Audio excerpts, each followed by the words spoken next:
if you're in a work environment, depending on the company, it's reasonable to consider, is your employer offering certain recommendations or what we call accommodations? Because migraine is considered a disability.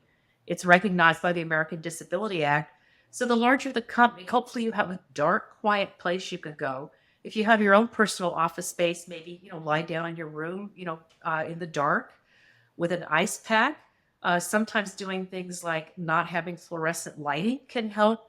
So there are some accommodations, and you can learn more about that too. There's a lot of good information again on the headaches.org, which is the official website of the National Headache Foundation. That's good to know. We tend not to speak up for ourselves at work, but in terms of a migraine, that's a reasonable expectation that you might need on those days a little bit of a workaround. Yeah, and the other thing to point out too is depending on what state you're in, but I think this is nationwide, because migraine is considered it's a legitimate, serious, chronic medical condition that may require intermittent times that it gets worse and you might have to not go to work.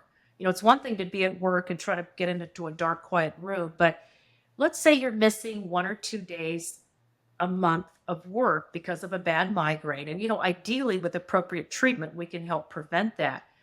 But if you are afraid that you're going to get into trouble and maybe get fired, you can ask your provider to fill out a Family Medical Leave Act, FMLA, and it legitimizes that migraine is a chronic condition that may have times of exacerbation, may require you to take a few days off from work, and then that gets filed at your workplace so that you can't be let go because of the fact that you have migraine. And I frequently do that for my patients, and typically we update it once a year. I think companies can be supportive, but they have to know what they're dealing with and what their employees dealing with. Yeah, and it's so nice to have that on file because I find that my patients that have it on file, then they don't worry. If they have to call in sick with a migraine, they know that in a sense they're covered, that they have a legitimate medical condition.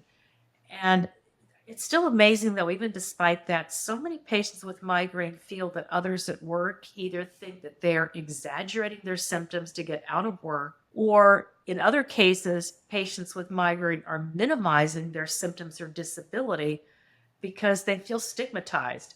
And I think there's certainly movement now to help with that stigma, but I just encourage those that are listening to try to not be afraid to let others know that you have this condition. But boy, when you don't have a migraine, you're going to work really hard because I find that most of those with migraine, we're hard workers. I speak as someone that is, and we're not trying to let down our team at work or not try to do our share, but let's face it, when we have a migraine, we're just not going to be as good at whatever task we're doing. Right. And somebody else is going to have to pick up that slack, even if you are physically present at work.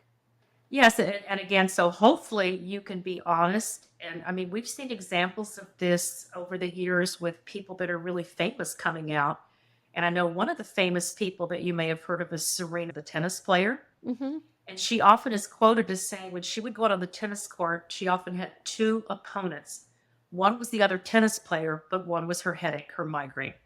And there have been countless examples like that where even athletes have been a little bit reluctant to come out and say that they have migraine. But I'm so glad when they do because it helps all of us realize we're not alone. Because maybe to backtrack for just a moment, migraine affects 13% of the American adult population. That's the annual prevalence. So that means in any given year, about 13% of adults in the United States are struggling with migraine. So certainly, those of you listening, you are not alone.